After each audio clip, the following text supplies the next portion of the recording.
Hello everybody and welcome to another edition of Peteman Reviews. Today we have the Triple Changer Specials. These are the Decepticon Triple Changers, of course, and we have the original G1 versions, or at least as near enough as one was worth having, and also some third-party releases.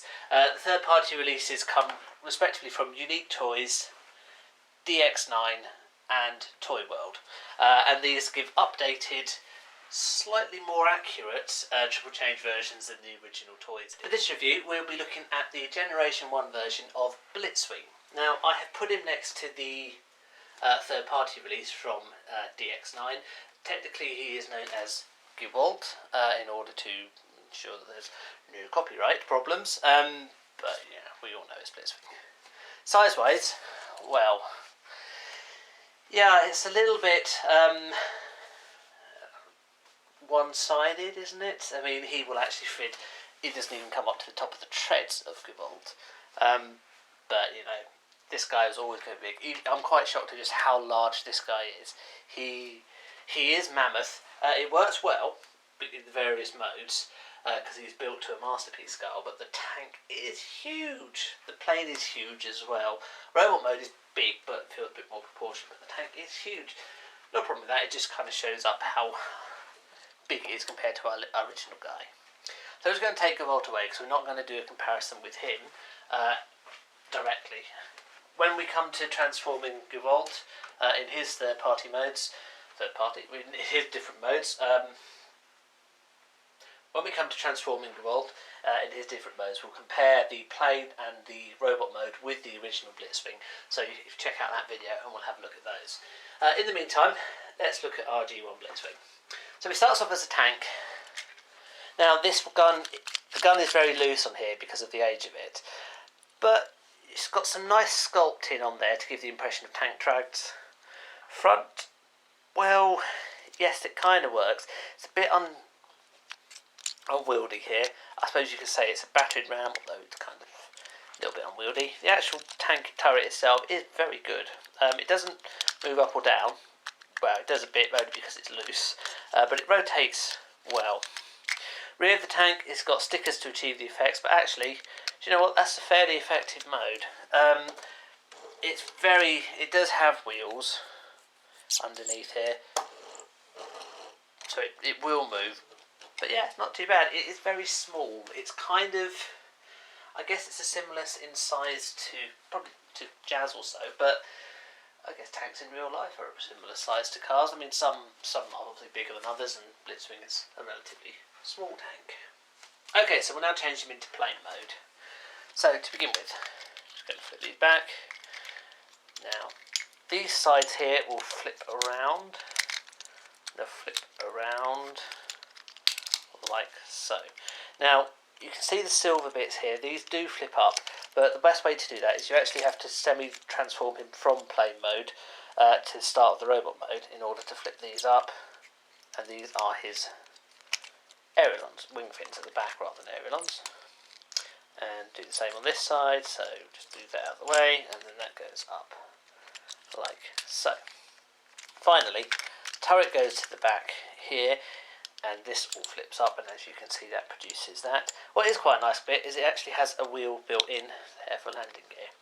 Now as you can see, the gun does have two moulded, they appear to be wheels. They don't move at all, but they provide a little bit of support for Blitzwing in plane mode. Quite a good plane mode, it has to be said. Unusual in that it actually has metal here, and even the landing gear surprisingly is made of metal too. It does have missiles which they don't fire, in that there's a little button to press but they don't shoot forward. So if you press the button, they don't fly out, so I'm pressing it now, but you can then take the missile out. So that's a nice touch actually. I don't know if the Japanese version fired, but this is the original G1 version and it doesn't. But unusual to even have missiles in this mode, and even more unusual that they do actually come out. Obviously it gives you more scope to lose them, but that's an unexpected touch to him.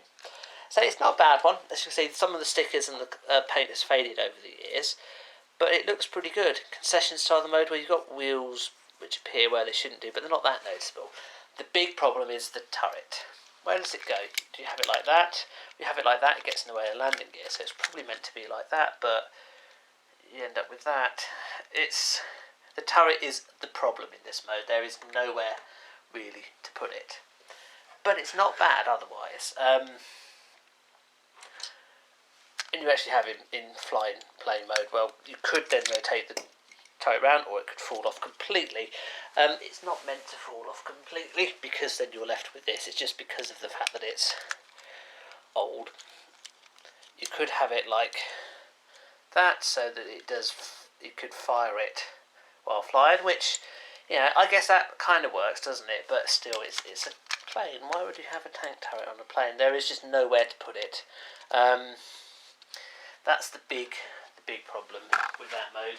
And again, as is often the common with these original ones, he's tiny. We compare him with Starscream. Well, if I put Starscream there, you can't even see Blitzwing. That's how tiny he is. We just hold Starscream up. He's tiny. He fits quite happily on Starscream. There. He's not... I don't know. It works. Don't get me wrong, it works. It's just a bit too small. Were this a similar sort of size to Starscream, yeah, that'd be good, but he's not. So if we remove Starscream out of the way, he does look good. I have to say that's probably his best mode in plane mode. The tank mode looks good as well, but the plane is just a little bit more going for it. Particularly the metal is a very nice touch. Robot mode, however, is another story, and that's what we'll transform now. So start off, put the cannon gear up, rotate this there, and that gives you his head. We now need to just rotate this up, rotate that up as well, so it's now in that mode. The legs don't move or anything, so you can pull them, oh they do actually, you can pull them all you like, and eventually they'll wobble free because it's obviously very, very stiff. There we go. This is what happens when you have an old toy. Sometimes they're either very loose, like the turret here, or they're very stiff, like the legs there. And as for the arms, they wobble out. They're rubbish, the arms, they really are. They really let this toy down. The hands, you see there's a little purple bit here, they just pull out, and that produces, well, when I say hands, they're more hooks. Okay, and this is Blitzwing. Now, he does come with some weapons. Comes with his trademark sword and his gun. These actually slot into the hands on the side. So, you can see there's a hole there, and that's where the gun slots in. Same deal with the sword.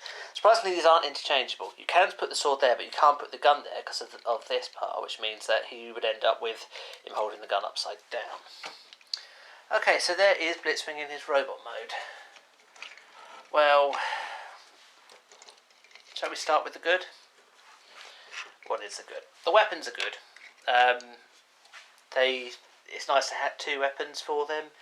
The head, it's quite obviously Blitzwing. It's not too bad, is it? If you just have the gun pointed like that, it's okay. But because all he can do is waggle his arms up and down, that is the level of articulation. So it is very common of Transformers of the time, it has to be said, but it's disappointing still. And the fact that his arms he's got all this stuff going on behind him, you would expect the arms to be here, wouldn't you? Because all this is built around there, I can see this meant to be shoulder, that's meant to be arm, but because this doesn't go back or anything, it gives the impression he's got two tiny little arms that are midway coming out of his chest. They're not, because this is his chest, and it's just because of this all built in here, and there's no colour scheme, it doesn't fold back or anything. It looks like they're coming out of his chest, which makes it look silly.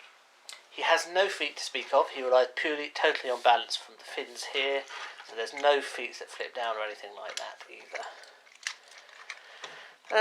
It's just disappointing, isn't it? It could have been so much more. When you consider the Seekers had feet which flip down there, why does he not have that? Well, I don't know. Well, that's, I think, where they've kind of missed a trick. We'll compare him next to a contemporary of the time, Hoist. While he's not that far off Hoist's height, he is still noticeably taller. Now, the gun turret is meant to go straight up, but because it's very loose, it doesn't, so that's not too bad. So he's fairly similar to Hoist's height, so that's not too bad. A little bit taller might have helped, a little bit bulkier might have helped too. Bear in mind Blitzwing's meant to be a mighty warrior. In that mode, I'd have to say Hoist looks the meaner of the two. And see what I mean about the arms as well. So Hoist's arms are on the edge, they look like arms. His aren't, you've got all this other stuff going on, and because it's all the same colour, it gives the impression that his arms are coming out of the middle of his chest. It's not bad in robot mode, but it's disappointing is the main thing. There's just too many concessions made to the other forms. So, should you get G1 Blitzwing? Well, yes.